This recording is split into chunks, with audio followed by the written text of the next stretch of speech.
I'm your friendly new media Mothman, Zach the Mothman Daggy.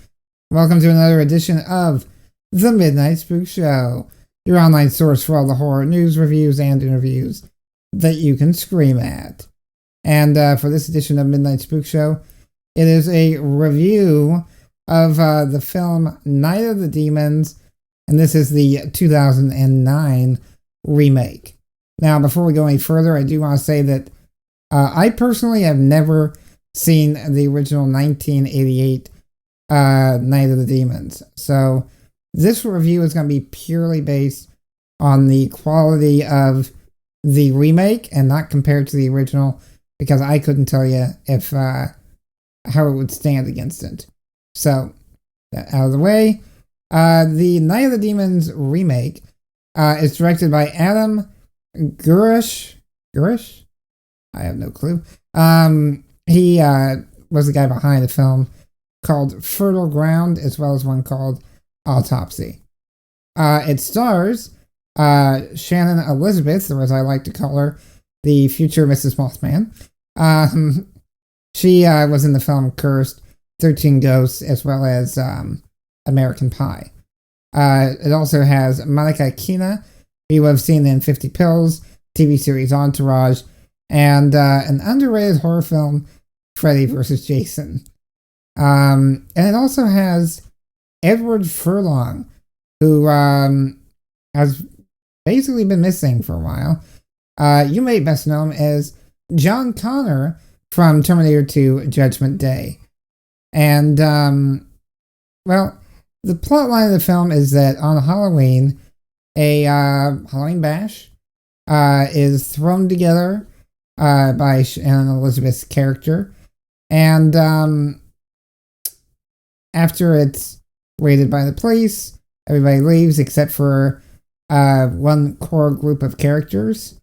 They get stuck in the house, and wouldn't you know it, this happens to be the house that quite a while back, I think it was 1920s, 30s, this group of demons that were expelled from hell tried to rise in the earth and bring hell with them.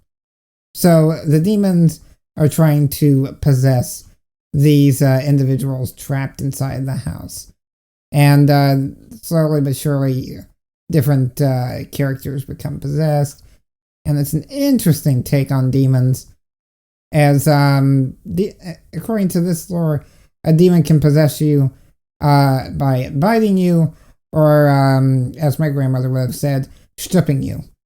So it adds for some interesting moments. I will say there is a good, healthy dose of sex and gore throughout the film. Definitely a hard R rating, and quite frankly, it makes sex scary. So acting wise, it's okay. Not the best in the world, but it's alright. Unfortunately, a lot of the bad acting, I hate to say this, came from an individual I have a crush on, that's Shannon Elizabeth.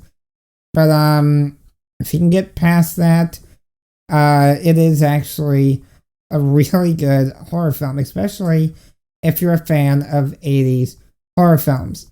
There's no CGI that I could spot, which is, for me, is great.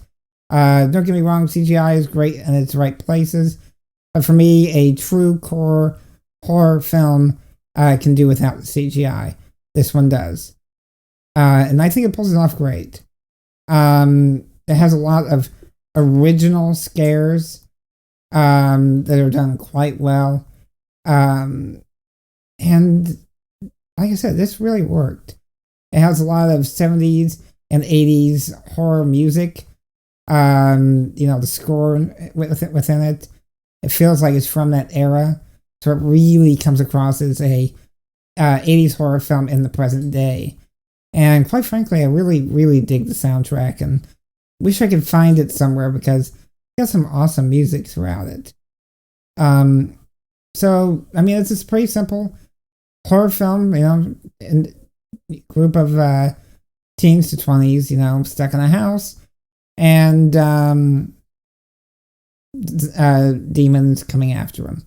Oh, and the other thing that just, because I'm a geek, I kind of dug this one part is that the demons, one of their weaknesses is iron, the metal. So that's, if you're familiar with any kind of folklore stuff, is kind of spot on. So I thought it was kind of cool they added that. And again, that's something that could have been the original. I'm betting it was.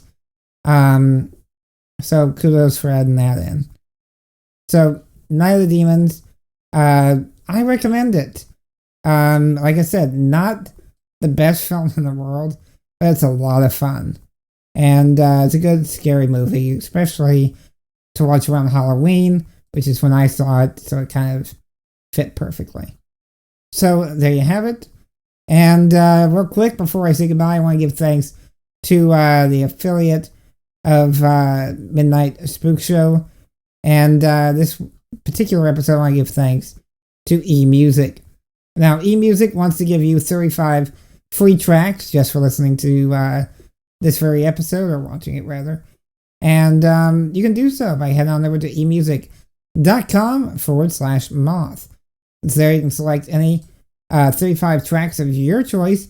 They're yours to keep absolutely free. We're trying out a 14-day free trial. And again, that's emusic.com/moth.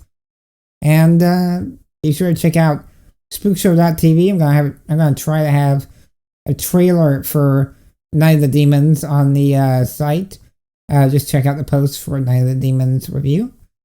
And until next time, I'm your friendly new media Mothman, advising them when watching great horror films, be sure to turn it up and turn out the lights. Cheers.